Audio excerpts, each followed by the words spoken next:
अस्सलाम वालेकुम पाइसेस, मैं हारिस अज़मी प्रोफेशनल एस्ट्रोलॉजर आपकी खिदमत में हाजिर हूँ इस हफ्ते की मुफीद खबरें लेकर। एक खबर के अलावा वो भी खबर ऐसी प्रॉब्लमेटिक नहीं है, रेट्रोग्रेशन ऑफ जुपिटर, बाकी सारी खबरें आपकी फेवर में है। इस वक्त पिछले ही हफ्ते से मरकरी आपके सेकंड हाउस में अपनी कमज़ोर हालत से निकलकर अच्छी सिचुएशंस पैदा करना शुरू हो गया और उसकी वजह से आपकी जहानत आपके बिजनेस अचीवमेंट्स की वजह बनेगी। उसकी वजह से आप बारीक बीन होकर अपने नुकसानात से बाहर निकल सकेंगे। शराकतदारी ऑफर कर होगी आपको वीनस की वजह से, वो भी सेकंड हाउस में है। दोनों सितारे 18 और 20 अप्रैल को पॉजिटिव हो चुके हैं और इस हफ्ते इनकी पॉजिटिविटी मैच्योर होती जा रही है। इस मैच्योरिटी के एवज करीबी दोस्तों की तरफ से किसी तरह की ऑफ़र, कोई डील, कोई बिज़नेस अपॉर्चुनिटी, शराकतदारी का कोई काम या वैसे ही कंबाइंड वेंचर में दोनों के रिसोर्सेज मिलकर कोई बड़ी अचीवमेंट्स कर सकते हैं। एंड वीनस और मरकरी अगर सेकंड हाउस में हो तो जो काम भी होंगे वो शादमानी पैदा करेंगे, खुशी, प्लेजर। तो आपको ऐसा नहीं लगेगा कि मैं कोई बड़ा मसरूफ़ हूँ और मैं तंग हो गया हूँ मसरूफियत से, बल्कि ये मसरूफियत आपको खुशी देगी, रिवॉर्ड तो देगी ही देगी, अंदरूनी एक इत्मीनान भी देगी। पाइसेस लोग इस वक्त अपने कारोबारी हालात में इर्द गिर्द के साथ बना कर रखेंगे। जिन लोगों का वास्ता पाइसेस से पढ़ने लगा है वो पाइसेस को जीनियस भी देखेंगे, हम्बल भी देखेंगे, बारीक बीन भी देखेंगे, गुड मैनेजर्स भी देखेंगे एंड एक्टिव भी देखेंगे। और ये एक्टिविटी उन्हें हर ही तरह के फ़वाइद देगी, माली फ़वाइद। वीनस के सेकंड हाउस में होने की वजह से रोमानवी फ़वाइद भी मुयस्सर आ सकते हैं। वीनस के पॉजिटिव होने की वजह से आपका जो पर्सनैलिटी वाइब्स हैं, अट्रैक्शन है, वो भी काफ़ी अपीलिंग होगी। लोगों के दिलों पर आप घर करने, लोगों के दिलों पर राज करने की वजह बनेंगे।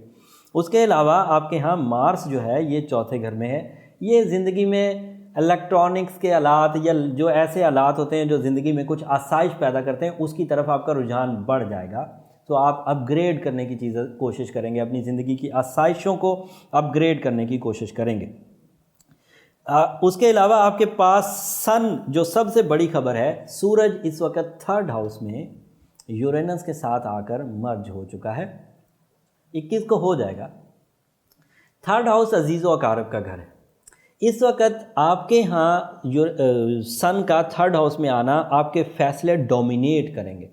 अगर किसी जगह फैमिली मेम्बर्स अजीज़ व अकारब बैठे होंगे तो उस जगह आपकी बात ज़्यादा रखी जाएगी, मानी जाएगी, एक्सेप्ट की जाएगी। और मज़े की बात यह है कि बात भी बामकसद आप ही की होगी। तो आपका डोमिनेटिंग स्किल, आपकी दूसरों पर हावी रहने की ताकत सूरज के तीसरे घर में आने की वजह से बढ़ गई। एंड वीनस की वजह से मोहब्बत बढ़ गई तो फर्मबरदारी मिलेगी। मरकरी की वजह से जहानत मिल गई तो आप सही अंदाज से फैसले कर सकेंगे। तो ये दर्जा बदर्जा तालिब इल्मों के लिए भी अच्छा है, बिजनेसमैन के लिए भी अच्छा है, घरेलू रिलेशंस के लिए भी अच्छा है, अजीज़ व अकारब की मदद के लिए भी अच्छा है। एंड मार्स की वजह से आप अपनी आसाइश ज़िंदगी भी हासिल कर पाएंगे गैजेट्स के थ्रू। सूरज तीसरे घर में एक और फ़ायदा भी आपको देगा, एक ऐसा फ़ायदा जिसमें आप एक काम करेंगे और उसके एडवांटेजेस लंबे अरसे तक आपको मुयस्सर रहेंगे, तकरीबन पूरा साल या फिर उससे भी ज़्यादा लंबे अरसे तक। तो ये सीज़न जो ये इस हफ्ते से जो शुरू होने लगा है, इस सीज़न में बुनियाद ज़रूर रख दें किसी भी काम की, किसी एग्रीमेंट की, किसी इन्वेस्टमेंट की, ताकि ये आपको कोई बड़ी लग्जरी दे सके। अलबत्ता ये बात भी आपको समझना चाहिए कि इस सारे सिनेरियो में मरकरी से जहानत, वीनस से लविंग एबिलिटी, कम्युनिकेशन सेक्टर, सन से लीडरशिप क्वालिटी, मार्स से आसाइश, लेकिन इस सारी चीज़ों में लक फैक्टर जो जुपिटर से चीज़ों को मैग्नीफाई करता था वो नहीं मिलेगा। वो नहीं मिलेगा या कम मिलेगा। कम मिलने का मतलब यही है कि हमें ज़्यादातर चीज़ें मेहनत के इवज़, अकली फ़ैसलों के इवज़, कोशिशों के इवज़, गेट टुगेदर्स के इवज़ या अपनी वसाइल के इवज़ मिलेंगी। लक फैक्टर के उस सेक्टर को बढ़ाने या आर्टिफिशियली जनरेट करने के लिए अब आपको थोड़ी सी आर्टिफिशियल फ्यूलिंग करना पड़ेगी। आर्टिफिशियल फ्यूलिंग में मैं हमेशा आपको टर्मलीन, एक्वामेरीन पहनने को बोलता हूँ। ये दोनों बड़े इफेक्टिव स्टोन हैं। लेकिन अगर कोई पाइसेस इस वर्थ पर नहीं, अगर कोई पाइसेस अच्छा है और वो ही पहन सकता है तो वो ही पहने, फिर कोई और दूसरे स्टोन्स ना पहने, टर्मलीन पहने, एक्वामेरीन पहने। बट अगर कोई एक्वामेरीन एंड टर्मलीन नहीं पहन सकता तो वो अब लैपिस लजूली, लाजवर्द पहने। वो भी एक सोल्यूशन है, बट छोटा सोल्यूशन है, सस्ता होगा, आराम से मुयस्सर है, हर जगह ही मुयस्सर है, तो वो आप पहन सकते हैं। लेकिन अगर आप बड़े मिशंस पर काम कर रहे हैं, नेशनल लेवल या आपका क्राइटेरिया काम करने का बड़ा है, तो फिर आपको ये जनरल स्टोन्स उतना अच्छा रिजल्ट नहीं देंगे। वो इतने ज़्यादा रेडिएशन प्रोड्यूस नहीं कर पाते, उनका radiation intensity, reflective index, specific gravity वो कम होती है। लिहाजा या तो वो स्लो करते हैं या फिर करते ही नहीं हैं। लिहाजा हम लोगों ने ये बोला था कि अगर कुछ ना पहना हो तो उससे अच्छा है कि चाहे छोटे दर्जे का पहने, लेकिन पहने ज़रूर। लेकिन अगर बड़े मिशन हैं तो फिर अच्छे ही दर्जे का फ़ाइन क्वालिटी टर्मलीन या एक्वामेरीन पहने। और साथ में मजहबी तौर पर 21 तारीख की रात से ही सूरह यासीन की सेकंड लास्ट आयत 13 दफ़ा रोज़ की बुनियाद पर पढ़ना शुरू कर दीजिए। उसे 11 अगस्त तक पढ़िए। वैसे मुझे ये कभी उम्मीद है अल्लाह ताला के बारगाह से कि रमज़ान में पढ़ने से और फिर लैलतुल क़द्र के ऊपर पढ़ने से हमें इतनी खैर और बरकत, इतनी ब्लेसिंग्स मुयस्सर आ जाएंगी कि लंबे तौर पर नहीं पढ़नी पड़ेगी। लेकिन एक चीज़ फ़ायदा दे रही है तो उसे अगर लंबा भी पढ़ना पड़ जाए तो क्या मज़ाक़ है इसमें। साथ में आयतल कुर्सी कसरत से पढ़ें, ये आपके लिए कामयाबियों की वजह बनेगी।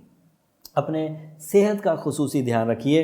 आपका मार्स आपके लिए कोई इतनी अच्छी सिचुएशन सेहत के लिए पैदा नहीं कर रहा। इसमें आपको सेहत की तरफ से कंप्लेंट्स रहेंगी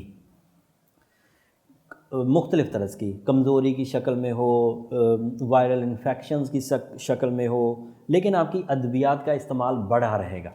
उसको भी यही टर्मलीन और एक्वामेरीन और सूरह यासीन की सेकंड लास्ट आयत रिकवर कर देगी। और सूरह फातिहा भी एडिशनल वे में तिलावत करना बेहतर रहेगा, और वो भी पढ़ी जाए तो 13 ही दफ़ा पढ़ी जाए, क्योंकि सूरह फातिहा का दूसरा नाम सूरह शाफिया भी है, यानी शिफा देने वाली सूरत। तो इन सब्जेक्ट से हम लोग मजहबी तौर पर भी, साइंटिफिक तौर से भी काफ़ी इस्तिफ़ादा कर सकते हैं। ये इन्फॉर्मेशन बड़ी इंपॉर्टेंट थी मरकरी, वीनस, सन, मार्स की।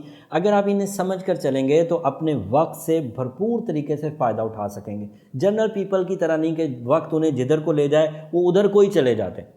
एस्ट्रोलॉजी है ही उन लोगों का वेपन, टाइम साइंसेस है ही उन लोगों का वेपन जो वक्त को समझना चाहते हैं और वक्त से फ़ायदा उठाना चाहते हैं।